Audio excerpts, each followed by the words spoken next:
சின்ன மருமகள் சீரியல் இன்னைக்கான எபிசோடில் தமிழ் வந்து ரொம்ப ஃபீல் பண்ணி அழுதுட்டு இருப்பாங்க. அப்போ தானா வந்து ஐஸ்வர்யா வந்து இந்த போஸ்ட் போட்டிருக்கா, இந்த ட்ரெஸ்ஸில் மீனாட்சி ரொம்ப அழகாக இருக்கல்ல அப்படின்னு சொல்லி காட்டும்போது, அக்கா அழுதுட்டுருக்கா, உனக்கு இந்த நேரத்தில் இது தேவையா அப்படின்னு சொல்லி திட்டுறாங்க வசந்தி. அடுத்த சீனில் மேகனா வந்து அவங்க ஹஸ்பண்ட் ராஜாங்கத்துக்கிட்ட சொல்லுவாங்க, 2 குழந்தைங்களுக்கும் வந்து காது குத்தணும்ல அப்படின்னு சொல்லிட்டு. 2 குழந்தைங்களுக்கும் சேர்த்து ஒரே நேரத்தில் பண்ணால் நல்லாயிருக்கும் அப்படின்னு சொல்லும்போது ஈஸ்வரி வந்து இல்லை முடியாது, அவள் குழந்தைக்கு எப்போனாலும் பண்ணிட்டு போட்டோம், நம்ம குழந்தைக்கு பண்ணலாம் அப்படின்னு சொன்னால், இல்லை நம்ம 2 குழந்தைக்குமே இருக்கணும், அவங்க பண்ணும்போது நம்ம போக முடியாமையோ நம்ம பண்ணும்போது அவங்க வர முடியாமையோ இருக்கக்கூடாதுல்ல அப்படின்னு சொல்லி சொன்ன உடனே மலரை ஃபோன் பண்ணி கேட்க சொல்கிறாங்க.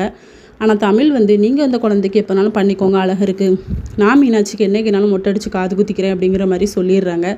சரி அவங்க வீட்டில் பேசி பார்க்கலாம் அப்படின்னு சொல்லி ராஜாங்க வந்து செல்லப்பாண்டிக்கு கால் பண்ணி சொல்கிறாங்க, நாங்கள் வந்து குழந்தைக்கு வந்து இப்படி காது குத்தலான்னு ஃபங்க்ஷன் வச்சுருக்கோம், 2 குழந்தைக்கும் சேர்த்து வச்சா நல்லாயிருக்கும்னு தோணுது, தமிழுக்கு ஃபோன் பண்ணி கேட்டால் அந்த பொண்ணு ஒத்துக்க மாட்டேங்குது, அதனால் நீங்கள் தான் ஃபேமிலியோடு எப்படியாவது அந்த பொண்ணுக்கிட்ட பேசிவிட்டு ஒத்துக்க வைக்கணும் அப்படின்னு சொல்லி சொல்கிறாரு ராஜாங்கம். செல்லப்பாண்டியும் பேசிவிட்டு நான் ஒரு முடிவை சொல்கிறேன் அப்படின்னு சொல்லிட்டு இதோட இன்னைக்கான எபிசோட் முடியுது.